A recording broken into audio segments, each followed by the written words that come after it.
What's going on? Welcome back. Ryan here. I got Thinkorswim loaded up. In this video, we're talking about time anchoring.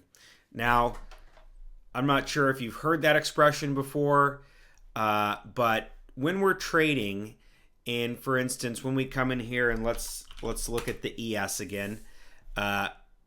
When we're trading and we're thinking about technical analysis and we're analyzing the market or we're looking at things and we're looking at a time frame, right? Where, okay, this is a daily time frame and we're looking at this market and just for reference, right? If we look at the week here, we can see that, okay, here's the COVID, here's this extremely bullish recovery from the Fed printing money and stimulating the economy, right? Buying assets, adding to their balance sheet. And we can see that this is an overall bullish trend, right? Now, we can see that there's been some times where there's been some corrections, but then it's continued, right? Sometimes where it drops and then it continues, drops, then continues. Here's dropping again, continuing.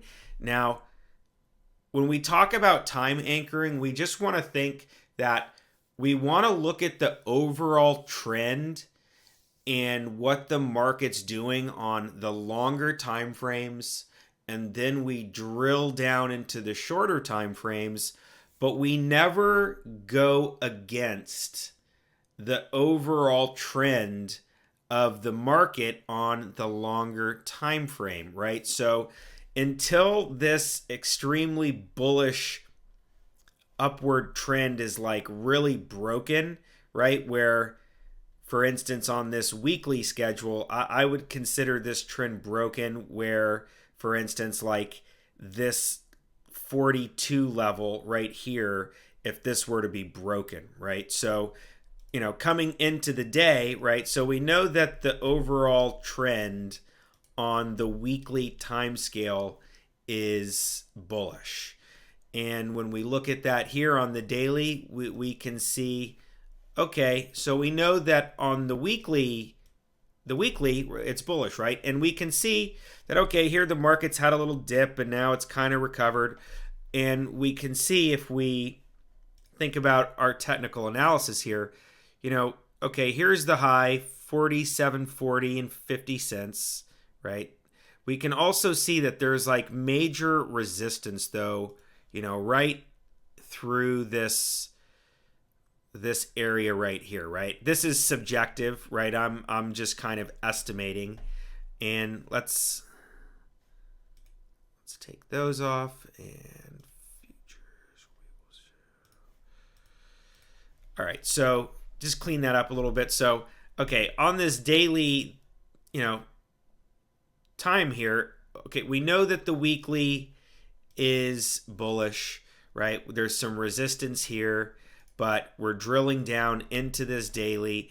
And if I were to bet on this, right, if I was making an assumption based on what the federal government said today, right, with them accelerating their stimulus and their quantitative easing, right, buying assets, they're drawing that back, they're getting ready for rate hikes in 2022.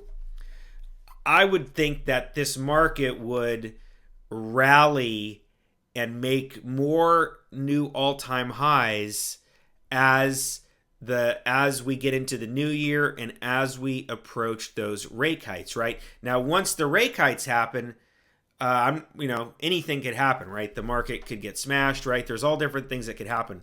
But we just want to understand that when we're looking at time frames, when we're thinking about what the market can do, we want to time anchor to a longer time frame and then drill down into the shorter time frames to make our entries or to get a little bit more exact, right? So we know on the week, as we can see, it's very bullish.